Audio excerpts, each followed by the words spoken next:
வணக்க நண்பர்களே! இன்னைக்கு நாம ஒரு முக்கியமான ஒரு கல்வெட்டு செய்திய பார்க்க போறோம். மயிலாடுதுறை மாவட்டம் விளநகர். இப்ப அது ஆறுபாதின்னு சொல்லப்படுது. இந்த ஆறுபாதியில கூட துறைக்காட்டும் வள்ளலார் கோவில் 5 வள்ளலார் கோவில்கள்ல இதுவும் ஒன்று. அதாவது அதாவது வள்ளல் கோவில்கள்னு சொல்லுவாங்க. அந்த கோவில்ல உள்ள உத்தமச்சோழரோட கல்வெட்ட தான் பார்க்க போறோம். இந்த கல்வெட்டுல காவேரிய பற்றிய ஒரு குறிப்பு இருக்கு. ஏன் காவேரிய பற்றிய குறிப்பு இருக்குன்னா, நிலதானம் குடுக்கப்பட்டிருக்கு இந்த கல்வெட்டுல. பட் அதே சமயம் அந்த காலத்துல காவேரிக்கு என்ன பெயர் குறிப்பிட்டிருக்காங்க அப்படிங்கிறது இந்த கல்வெட்டு மூலமா தெரியுது. இந்த கோவில பத்தி நான் ஏற்கனவே 2 காணொளி வெளியிட்டிருப்பேன். அதாவது கோவில் வரலாறு மற்றும் கோவிலோட கட்டடக்கலை அமைப்பை ஏற்கனவே சொல்லியிருப்பேன். 2 காணொளியா இருக்கும். அதோட லிங்க்க டிஸ்கிரிப்ஷன்ல குடுத்துருக்கேன் பாருங்க. இனி நம்ம கல்வெட்ட பார்ப்போம். கொஞ்சம் சின்ன கல்வெட்டு தாங்க இது பார்க்கலாம். படத்துல பார்க்குற இந்த உத்தமச்சோழருடைய சிலை சிற்ப அமைப்பு பார்த்தீங்கன்னா, கோம்பியம் திருக்கோம்பியத்துல உள்ள சிற்ப அமைப்பு. கல்வெட்ட பார்ப்போம்.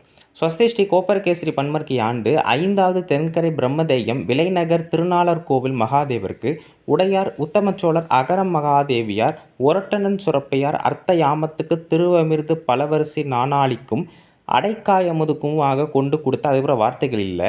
இதில் பார்த்தீங்கன்னா இந்த திருக்கோம்பியத்தில் உள்ள இந்த சிற்பத்தில் உத்தமச்சோழர்னு பாரு அவர் பக்கத்தில் ஒரு அரசி இருக்காங்களா அவங்கள உரட்டனன் சுரப்பையார் தான் சொல்கிறாங்க. ஏன் அப்படின்னா அந்த கோவில் உள்ள கல்வெட்டுலேயும் இதே உரட்டனன் சுரப்பையார் தான் அந்த கல்வெட்டுலேயும் வராங்க. அதனால தான் இந்த சிற்பத்தை இதில் பதிவிட்டிருக்கேன்.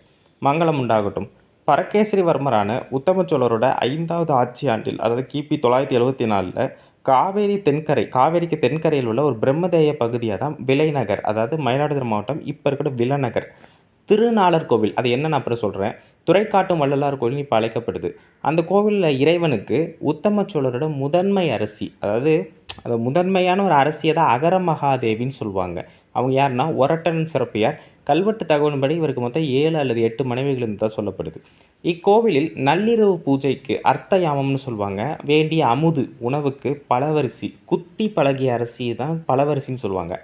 4 நாளைக்கு எவ்வளவு 4 நாளைக்கும் 4 படிக்கும் காயமுதுங்கிறது வெத்தலைப்பாக்கு. இதுக்கெல்லாம் தான் செய்கிறதுக்கு தானம் கொடுக்குறாங்க நிலத்தை. சரி இப்போ இந்த ஞாழர் கோவில்னா என்னென்னு பார்ப்போம். ஞாழல் அப்படிங்கிறது ஒரு வகையான மரம். இது ஒரு கொடை விரிஞ்ச மாதிரியான அமைப்பில் இருக்குமா. திருஞான சமுத்திரம் திருநாவுக்கரசருமே தம்முடைய பாடல்கள் இது குறிப்பிட்டிருக்காங்க. இந்த கோவிலும் ஒரு ஞாழர் கோவில் தான். அதாவது அந்த குடை போன்ற அமைப்பில் தான் இந்த கட்டடக்கலை இருந்திருக்கு. ஆனால் இப்போ அந்த அமைப்பு இல்லை. ஆனால் தேவாரத்தில் திருஞான சம்பந்தர் இந்த கோவிலுக்கு வரும்பொழுது வெள்ளம் பெருக்கெடுத்து ஓடுது. அப்போ இறைவனே வழிகாட்டிய காரணத்தினால தான் இந்த இறைவனுக்கு பேர் துறைக்காட்டும் வள்ளல். அந்த பதிகத்தில் இந்த கோவிலை ஞாழர் கோவில்னு அவரும் குறிப்பிடுகிறார். சரி அதுக்கு அடுத்து விலை கொண்ட நிலம் முக்கால் நிலம் எலுமாக்காணி முந்திரிகையும் சங்கராந்திபுரம் நிலம் காளே காணியும் சிவகாம சுந்தரி விலாகம் நிலம் ஏழுமாவரை அரைக்காணியும் கண்ணால் வாய்க்கீழ்த்தலை வில்லிவாய்க்கு தெற்கு நிலம் இருமாவரையும் கண்டகார் மறுக்கு வடக்கு நீலகண்டன் திருவரங்கமுடையான் நிலம் இருமாவரையும் பாப்பாக்குடி அதுபோல வார்த்தைகள் இல்லை நிலம் நான்மாவரையும் சங்கர புருஷோத்தம நிலம் 4 மாவும் ஆக நிலம் 4 முக்காலே முந்திரிகையும். ரொம்ப நாள் கழித்து இந்த தமிழர் அளவை சம்மந்தப்பட்ட அதாவது இந்த மெஷர்மெண்ட் சம்மந்தப்பட்ட ஒரு கல்வெட்டு போடுறேன். இதுக்கு முன்னாடி திருமியச்சூர் கல்வெட்டுகளையும் நிறையா இந்தமாதிரி மெஷர்மெண்ட் இருக்கும். அதுக்கப்புறம் இந்த கோவில் கல்வெட்டு தான் பார்க்குறோம். அப்போ இந்த விலை கொண்டு அப்போ நிலம் கொடுக்குறாங்கன்னா அந்த விலை கொண்ட முக்கால் நிலத்தில் ஒரு நிலம் அதில் முக்கால் நிலம் அதில் எலுமாக்காணி முந்திரிகை அளவில் எலுமாக்காணிங்கிறது 7 × 1/20 + 1/18 போட்டுட்டு முந்திரி அப்படிங்கிறது 1/320 மொத்தமாக பண்ணும்போது 7/16 + 1/320 0.44 அதாவது 0.44 அளவில் ஒரு நிலமும் சங்கராந்திபுரம் அப்படின்னு ஒரு நிலம் இருக்குது. அதில் கால் காணிங்கிறது மொத்தமாக அந்த கணக்கெலாம் போட்டு பார்க்கும்போது 0.003 கால்ங்கிறது 1/4 காணிங்கிறது 1/80 அப்படி புரிஞ்சுக்கோங்க. அதற்கு அடுத்து சிவகாம சுந்தரி விலாகம் அப்படிங்கிற ஒரு நிலம் வந்திருக்கு. அந்த நிலத்தில் எலுமாவரை அரைக்காணி இதை 2ஆக பிரிக்கணுங்க. எலுமாவரைங்கிறது தனி, அரைக்காணிங்கிறது தனி. அரைக்காணிங்கிறது 1/160. அப்போ எல்லாத்தையும் கூட்டி பார்க்கும்போது 0.38125 இப்போ மொத்தம் 3 நிலம் வந்திருக்கு. அதற்கு அடுத்து கண்ணால் வாய் கிழக்கு தலைப்பகுதியில் உள்ள அது ஏதோ கண்ணால் வாயின்னு ஒரு பகுதி இருந்திருக்கு. அந்த கிழக்கு தலைப்பகுதியில் உள்ள வில்லி வாய்க்கால் ஆமாம் இன்றைக்கி விலநகர் பக்கத்தில் வில்லி வாய்க்கால்னு ஒரு வாய்க்கால் ஓடுது. தெற்கில் உள்ள இருமாவரை 1/8 இருமாவரைனா 1/8 0.25 அந்த அளவீட்டில் உள்ள நிலமும் இப்போ 4 நிலம் ஆயிடுச்சு. அதற்கு அடுத்து கார்காலத்தில் வளரும் கார்நெல் கொண்ட நிலத்தில் வடக்கு பகுதியில் உள்ள அவர் பேர் நீலகண்டன் திருவரங்கமுடையான் அவரோட நிலம் இருமாவரை அதாவது அதே 0.25 5 நிலம் ஆயிட்டு. இப்போ அடுத்து திருவெந்தலூர் அருகே அதாவது இது மணல்மேட்டுக்கு அருகே இருக்குது இந்த ஊர் பாப்பாக்குடின்னு சொல்லுவாங்க. பாப்பாக்குடியில் உள்ள நான்மாவரை நிலமும் அது 0.225 9/40ன்னு சொல்லுவாங்க. அதற்கு அடுத்து சங்கர புருஷோத்தமன் என்பவரின் 4மா நிலம். 4மாங்கிறது 0.2. ஆக மொத்த நிலம் எவ்வளவு வருது? 4.25 முந்திரிகையும். 4.25ங்கிறது 19/3ன்னு வச்சுக்கணும். முந்திரிகை அப்படிங்கிறது 1/320ன்னு வச்சுக்கணும். அப்போ இதையெல்லாம் நம்ம வந்து டிவிஷன் ப்ளஸ் எல்லாம் பண்ணி பார்க்கும்பொழுது 4.75 மொத்தமாக. இது ஒரு கணக்கீடு. மொத்தம் எத்தனை நிலம் கொடுக்குறாங்க? 6 நிலம் கொடுக்குறாங்க. 6 நிலத்தில் குறிப்பிட்ட ஒரு சில பகுதிகளை மட்டும் அளந்து கொடுக்குறாங்க. அதுக்கு தான் இந்த அளவை முறைகள் வந்து பயன்படுத்தப்பட்டிருக்கு. இது தாங்க படத்தில் பார்க்குற அமைப்பு தாங்க அந்த ஊரில் ஓடக்கூடிய காவேரி ஆறு. இதை பற்றி தான் இப்போ பார்க்க போகிறோம்.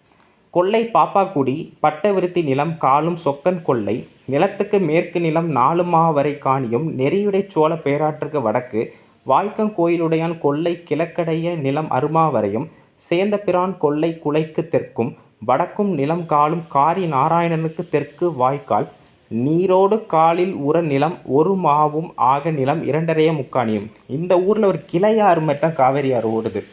இந்த காவேரி ஆறுக்கு தான் உத்தம சோழன் காலத்தில் ஒரு பெயர் இருக்குது. அது என்னன்னு பார்ப்போம். பாப்பாக்குடி பட்டவிருத்தி. இந்த பட்டவிருத்திங்கிறது இன்றைக்கி பட்டவர்த்தின்னு சொல்லப்படுது. மணல்மேடு அருகில் இருக்குது. அங்கே யாருக்கோ ஒருத்தருக்கும் கொள்ளை நிலம் இருக்குது. அது வந்து கால் பகுதியும் சொக்கன் கொள்ளை. அந்த நிலத்துக்கு மேற்கு பகுதியில் 4மா வரைக்காணி. 4மா அரைக்காணி ரெண்டாக பிரிக்கணும். 1/5 + 1/60 0.20 அந்த அளவில் உள்ள நிலமும் நெறியுடை சோழ பேராற்று. இதுதான் காவேரி ஆறுக்கு உத்தம சோழர் காலத்தில் இருந்த பெயர். வடக்கில் உள்ள அந்த காவேரி ஆற்றுக்கு வடக்கு பக்கத்தில் வாய்க்க கோயிலுடையான் அப்படிங்கிறவருடைய கொள்ளை நிலம், கொல்லை பக்கம்னு சொல்லுவாங்களா, அந்த கொள்ளை நிலத்தில் கிழக்கு பகுதியில் அருமாவரைங்கிறது 13/40, அதாவது 0.325 நிலம்.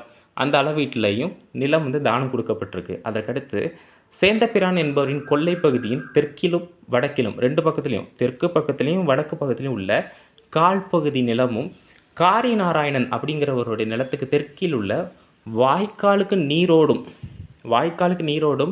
இன்னொரு வாய்க்கால் அருகிலுள்ள உர நிலம், அதாவது உர நிலம் அப்படிங்கிற ஒரு நிலத்தில் 1மா 0.05 ஆக மொத்த நிலம் எவ்வளோ? 2.5 முக்காணி.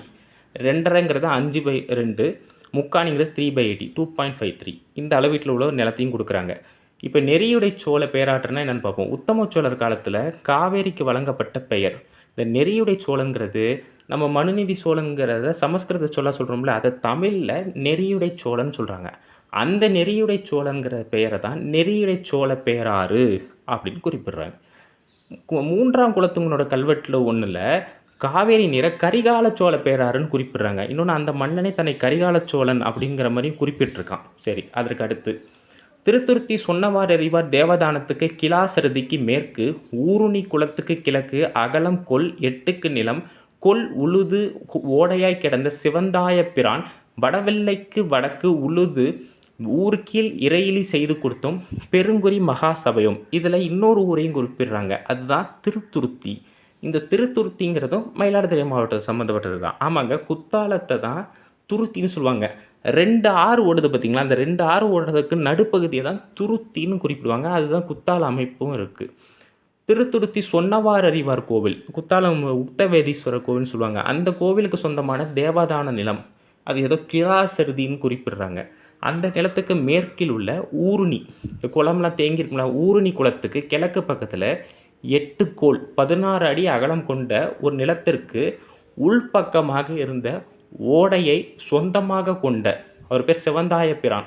அவரோட நிலத்துக்கு வடக்கு எல்லை வரை இருந்த நிலத்தை நள்ளிரவு பூஜைக்கு வேண்டிய அமுதுபடிக்கு ஊர்கீழ் இறையிலி, அதாவது இந்த நிலத்தை தான் தானமாக கொடுக்குறாங்க அந்த அரசி. அது என்ன, அது வரி இல்லாமல் அந்த அரசி கொடுக்குறாங்க.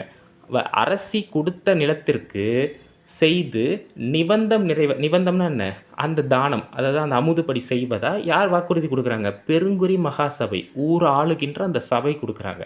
கடைசியாக பணியால் ஊர்கணக்கு விலைநகருடையான் எழுத்து பாலாசிரியன் சிறிலங்கோ அருளாளப்பட்ட சோமயாஜியார் எழுத்து சாவாந்தி அக்கி சித்திரப்பட்ட சோமயாசியார் எழுத்து சாவாந்தி மாதவ பட்டர் எழுத்து சாவாந்தி பொற்கோயில் நம்பி எழுத்து பாலாசிரியன் சிவதேவ பட்டன் எழுத்து பாலாசிரியன் தேவகள் தேவன் மகாதேவர் எழுத்து. பெரும்பாலும் நிறைய கல்வெட்டுகள் அந்த கடைசியாக இந்த கல்வெட்டு முடியும் பொழுது இந்த அமைப்பில் தான் நிலதான அமைப்பு இருக்கும். அந்த வந்த ஆணையை ஏற்று, அரசிக்கிட்டேருந்து வந்த ஆணையை ஏற்று செயல்படுத்த அந்த ஊர்ல இருக்க கணக்கன், அவர் பேரு விலைநகருடையான். அந்த ஊர் பேரே கொண்ட ஒருத்தரோட பேரு தான் அது. அவர் கையெழுத்து போடுறார். அப்புறம் குழந்தைகளுக்கு பாடம் எடுக்கும் ஆசிரியர்கள். அவங்கள தான் பாலாசிரியர். இந்த கிண்டர் கார்டன்லாம் சொல்றோம்ல, அவங்க அந்த ஆசிரியர் பேர் தான் பாலாசிரியர். ஸ்ரீலங்கா அருளாளப்பட்ட சோமயாஜியார், சிவதேவப்பட்டன், தேவகள் தேவன் மாதேவர்ன்னு 3 பேர் இருந்திருக்காங்க. அவங்க கையெழுத்து போட்டிருக்காங்க. அப்புறம் சாட்சி கையெழுத்த சாவந்தி அக்கி சித்திரப்பட்ட சோமயாசியார், சாவந்தி மாதவப்பட்டர், சாவந்தி பொற்கோயில் நம்பி அப்படின்னு இன்னும் 3 பேர் கையெழுத்து போட்டிருக்காங்க.